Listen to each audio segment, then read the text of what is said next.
আজকে ৩টে রেসিপি আপনাদের সাথে শেয়ার করব। ৩টে কাটলেটের রেসিপি, ফিশ, এগ আর চিকেন। প্রথমেই দেখাবো ফিশ কাটলেট।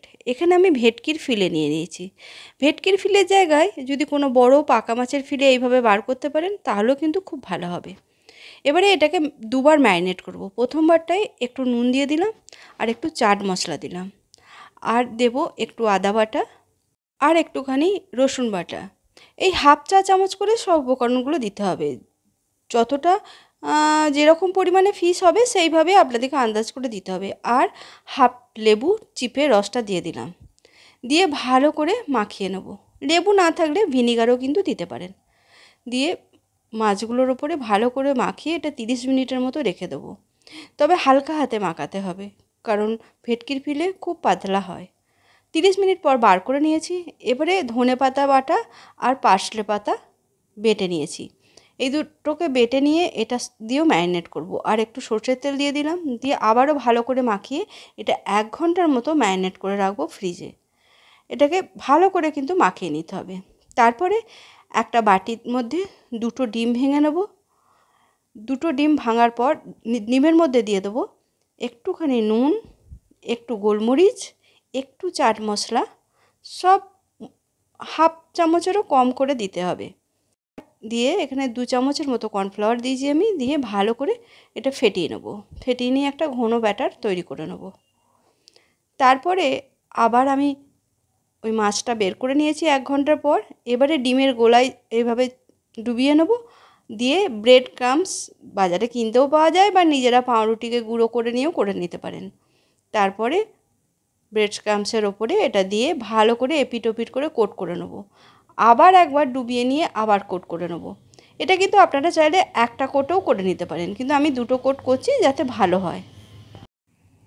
আবারও কোট করে নিয়ে এবারে ডুবো তেলে এটাকে ভাজতে হবে।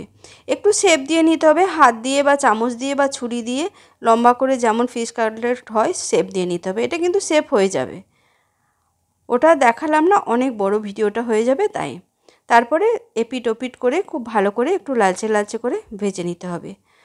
খুব বেশিক্ষণ সময় লাগে না ফিশ কাটলেট বানাতে। ব্যাস হয়ে গেছে। এবার আমি এটাকে তুলে নেব।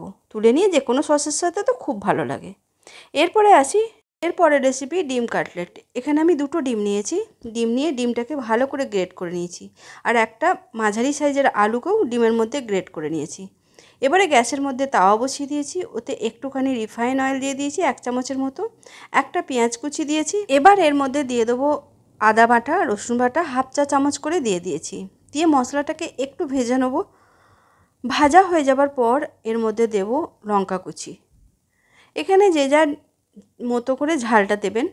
আর দিয়ে দিলাম হলুদ গুঁড়ো, লঙ্কা গুঁড়ো, আর দেব একটু ম্যাগি মশলা, বা যে কোনো মশলাও দিতে পারেন। ম্যাগি মশলার বদলে চাট মশলাও দিতে পারেন। সেটাকেও দিয়ে খুব ভালো করে মিশিয়ে নেব।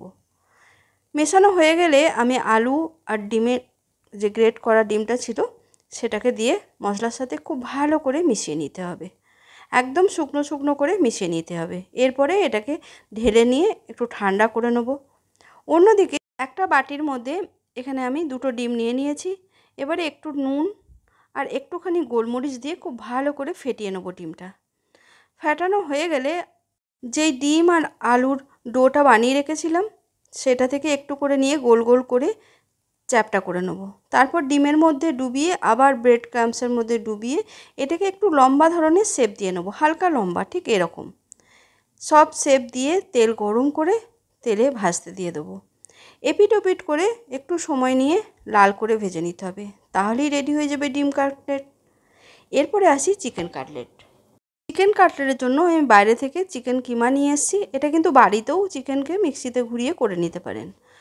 আর এর মধ্যে দিয়ে দিলাম একটুখানি ধনে গুঁড়ো, একটু লঙ্কা গুঁড়ো, আর একটু গরম মশলা গুঁড়ো, আর একটু চাট মশলা, আর পেঁয়াজ কুচি, লঙ্কা কুচি, আদা কুচি অল্প, রসুন কুচি অল্প, আবার আদা বাটাও দেব আর রসুন বাটাও দেব। নুন দিয়ে দিলাম পরিমাণ মতো।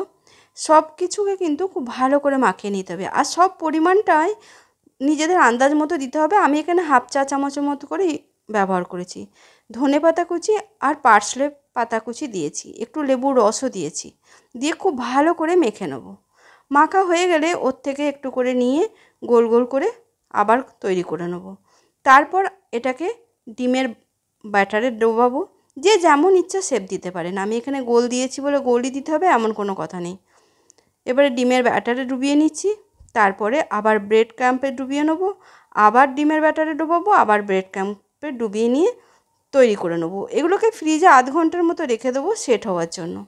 ফ্রিজ থেকে আধ ঘন্টা পর বের করে গরম তেলে এপিট ওপিট করে ভেজে নাও, বাস।